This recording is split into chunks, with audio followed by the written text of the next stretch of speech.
the meeting to order. 9:02, and no public comment. I don't see any cards. So, Mr. LeGrand and I had met previously to discuss sort of statement on sustainability. As everyone knows, for about a year, we've been convening this group, trying to look at practices, work on policy. We reviewed sort of aspects in terms of, working toward a Green Fellow, trying to really do soup to nuts sprucing of the district for sustainable practices, also a Green Revolving Fund. And as we looked through the Green Revolving Fund, it became obvious that we really needed to sort of direct our policy to support that as well. And we needed to sort of lay the foundation for being able to measure current projects if we're adequately measuring it in order to know that we are doing a good job with our improvements with energy efficiency, et cetera. So Mr. LeGrand provided us with, I think, an excellent draft here of sort of a statement on sustainability. So, Mr. LeGrand, if you'd like to. Well, I'm looking it over, and I realized that I was doing some moving around of text, and the draft everybody's got really should, the implementation part should stop about halfway through with the word benefit, because you can see there's a lot of duplicated language. And then where it says, let's see, maybe 8 lines down, because of the benefits they convey to the, and it should have been community, not creation. There you go. Which is what it says down in the stuff we should throw out the bottom. So the last sentence should be, we also recognize some sustainable practices, and that's about halfway into the paragraph. Right. That should be the end of that. So the rest of it's just duplicated. Oh, right. You can see of suggestions and recommendations will be more successful. Exactly. Sure. Where it starts with the sentence fragment, everything from there down should be removed.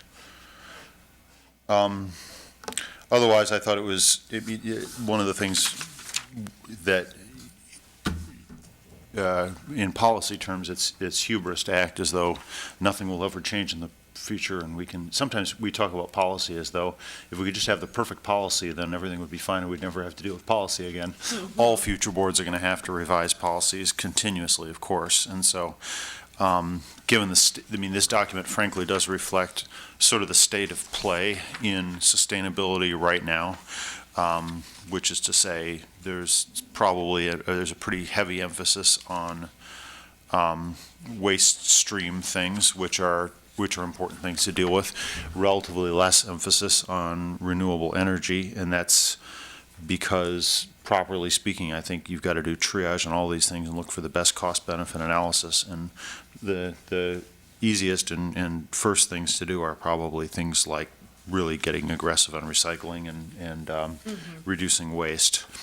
I would hope that 5 years from now we're looking at exciting geothermal projects and maybe nuclear fusion or whatever we're looking at other than fossil fuels.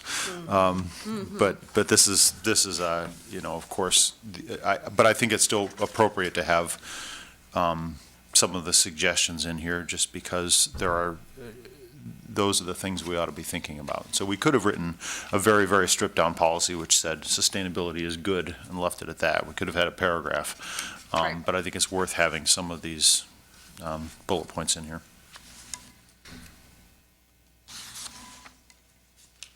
Mr. O'Connor, anything to add, or Ms. Hesselink, would you like to add anything, or?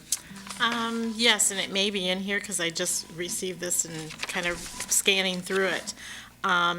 You've done a great job of addressing operations and things like that. I know a big discovery and it's sort of an intent around sustainability is to improve health. So you may, and it may mention it in here, I'm just thinking maybe you want to call out the improvement of health and indoor air quality. Because a lot of the things that you're doing in here is addressing that, but, it is going to improve the health of the students and staff in the buildings too. So that might be like an addition. Yeah, no, I think that's a good idea. We, the closest we get to that is some of the language in the hazardous materials part.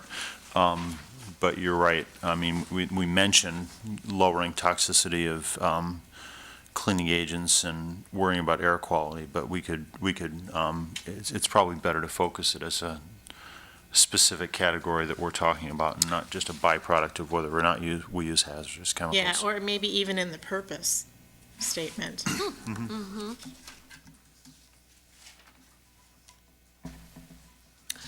Because in a lot of reading that I've done, I think that's excellent, as we improve air quality, work environment, productivity improves.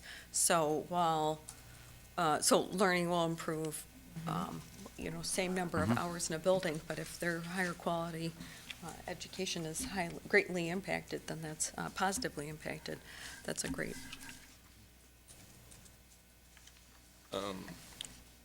Just a couple of things here. I mean, I think this is great that it's fairly far-reaching, lofty, and its ultimate goal to kind of change the way the business is done at GRPS here. But I also appreciate the fact that it's a qualified, the implementation is a qualified entity, as indicated in here, that we, recognizing that some of these things might not be, as much as we want them to be done, understanding that, they might not be financially feasible or reasonable at this point in time, given our current financial situation, having come off of 5 years of 10 years of declining budgets, but knowing that these could ultimately lead to some, potential financial savings in the future. So, I think it's good to set the bar high so that we know that, this is ultimately where we'd like to land, but we might not get there today. And I think that, that's sort of where the sustainability movement is ultimately, which is there are three categories. There are things which would be foolish not to do yesterday, like use LED lights. They simply pay for themselves very, very quickly, and anybody who isn't using them is simply hasn't done the cost-benefit analysis recently. And then there are things that pay for themselves over life cycle, so we're essentially taking the, courageous step of assuming that the buildings will be around in 10 or 20 years and be useful. That's things like higher gauge copper wire instead of lower gauge copper wire, so you get less electrical resistance, and you can pick up the savings on that, but you pick them up over time. And then the third is things that make the entire city better, and that's where obviously I think we'd have to have public support for doing things like that, because you're essentially using GRPS as a way to leverage a broader public benefit.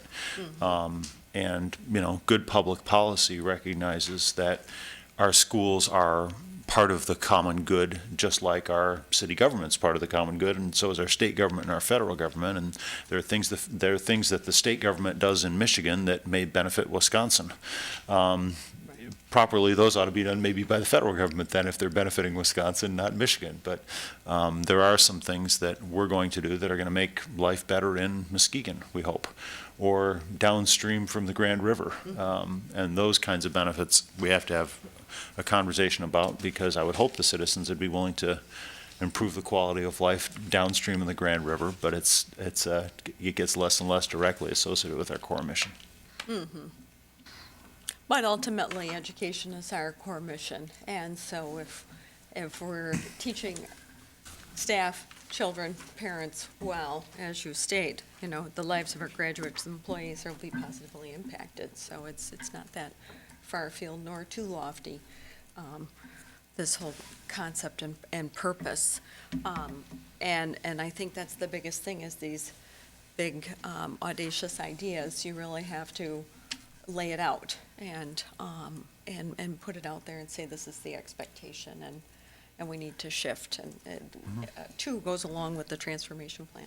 Yeah, and I think that Peter Wegge's ultimately right, that the environmental movement is not going to succeed and not going to itself be sustainable unless it can always talk the language of economics and talk the language of cost-benefit analysis comfortably and unapologetically.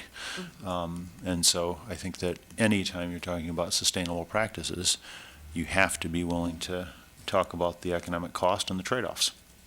And that's really spurring innovation, too, in many ways.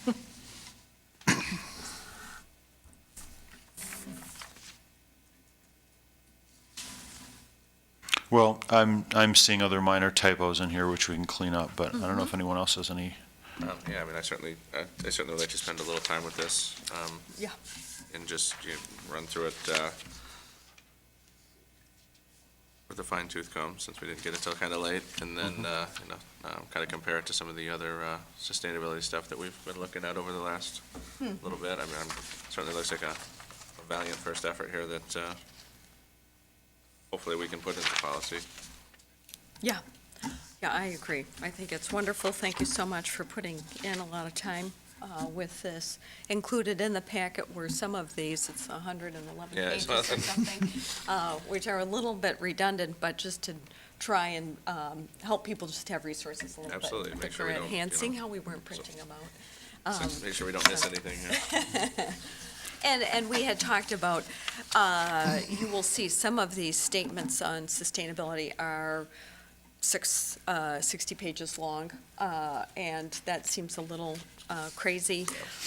One from Montecito is only 2 pages, and it's a little too generic, a little too milquetoast, where we don't get a good sense of a real mission statement. And so this is great because it does sort of push the envelope in terms of this is raising the bar, as you said. And so I think it's really helpful and will be beneficial. Then what happens is the district and the superintendent makes a pretty robust rules too. And so that's where more of this give and take in terms of integrating it into actual action steps. So these are great ideas and concepts, and then we'll really hold the district accountable for this policy as well. So it's exciting. So darn it all, I don't know exactly what the, our guest speakers are not exactly complying with the agenda. Let's see, any word, Ms. Anderson? No. Let's see. Yeah, I'll give Dana a jingle to see here. It's got a PB day today. She's not here. Oh, she's not here, okay.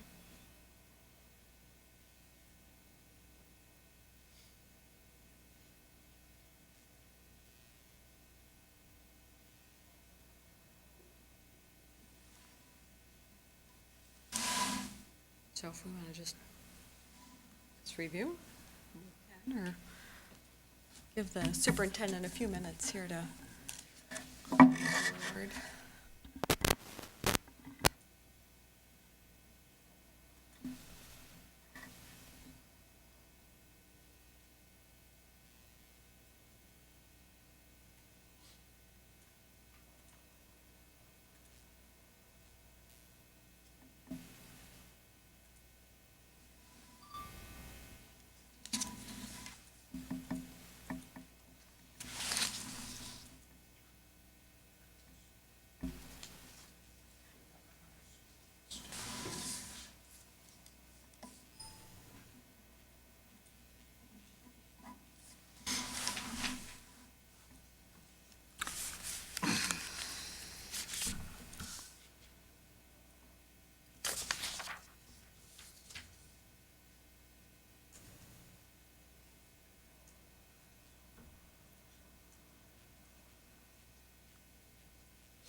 I have to be in court in 40 minutes, so we don't have anything else to do barring Teresa, right? Right, yeah, she Okay. just texted me she was gonna be late, and I just asked her how late, because we may just, Yeah. What are, I mean, just pending Teresa not being here, what next steps then? What do we need to do?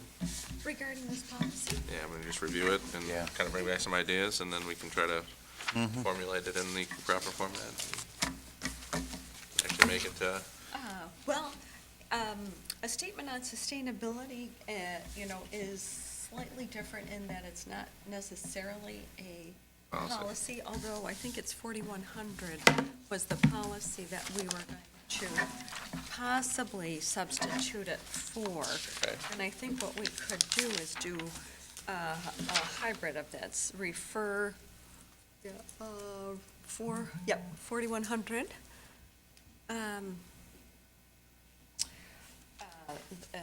That would replace this with the statement on sustainability. And so we could do, I think 4100 is technically the energy policy. okay. And so combining that 4601, 4605 together into the energy policy, and then have this as a statement on sustainability, which is, then we have to figure out how to put this through board recommendations here, and decide, but many of the districts have an additional statement on sustainability to really drive thought. Okay. So we can sort of continue to discuss that, how we want to hold people accountable. Can we hold people accountable through a statement on sustainability versus a policy? And if we need it to be a policy, we can make it such. So maybe I'll ask Sharon that question. Okay. Okay. Good. All right, let me see. Superintendent, yes. Oh, great.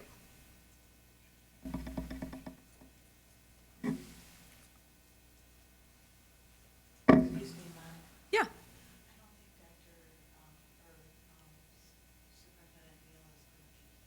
No, she just asked me, thank you. She just asked me to report, and then we can close the meeting. The Rich and Helen DeVos Family Foundation, I don't know, it may just be a foundation, not a family foundation, did a commitment for our Green Fellow of $225,000. And we had announced previously, well, I'll hold on that one because I'm not sure if that was officially announced. There were other donations as well previously, so we're pretty much at the funding we need for the Green Fellow, definitely for the first year, so this Great. will, and actually Anissa from U.S. Green Building Council has been working with us in terms of keeping us on that timeline for doing some interviewing here locally once she whittles down the not contestants, candidates for the job. Actually, that will cover the whole 3 years. Better, Right, yeah. the three, I believe it was, what, 290? 275. 275, so 225 here, and then I believe that we had had an announcement previously regarding another, so then we would have complete funding. Here's Mr. Humboldt, if he wanted to do this. And next week, she'll be going to Rockford Christian for a meeting, and she's meeting with, Rockford Christian apparently has been doing a statement on sustainability and sustainable practices for 10 to 20 years now. And they have a full-time person who does it just for Rockford Christian, so she's going to be looking at that, which is great. They've been getting a lot of funding from the Rich and Helen DeVos Foundation, and then she's going to be meeting with Calvin this week. So that's really, Awesome. Cool. really great. So, All right, wonderful deal. news. Yeah. Did you want to add anything? Yeah, what you just said is what she asked me. Oh. Well, if you want to make it, and then what about the other funding, Mr. Humboldt? Sure. Good morning. Sorry Good I'm morning, late. that's all right. Yeah. Bad accident. Oh, Not me. yes, someone good. else. We'll leave. It sounds like you mentioned already, but Rich and Helen DeVos have pledged a dollar amount over the 3 years that will cover nearly the entire amount. We have about I gotta go and I think it's about 60,000 remaining of the 275. Not quite. It'll be 45,000 of the remaining 275 that we need to raise. We have 5,000 that was pledged from Fred Keller, and a handful of others have said that they're interested. So we're now going to go back with a communication saying this is what they've done. We have 4 of you that have said you're interested. Will you split the difference? So we feel pretty comfortable about where we're at. And we'll begin that process. I think Callie's scheduling a time for Ken and I to get with our friends from the U.S. Green Building Council and to begin kind of the next steps. Great. Cool. All right, thanks. Good. Wonderful. Well, thank you very much. Sorry for the delay, everyone. That's the theme of the morning, 9:26, meeting adjourned.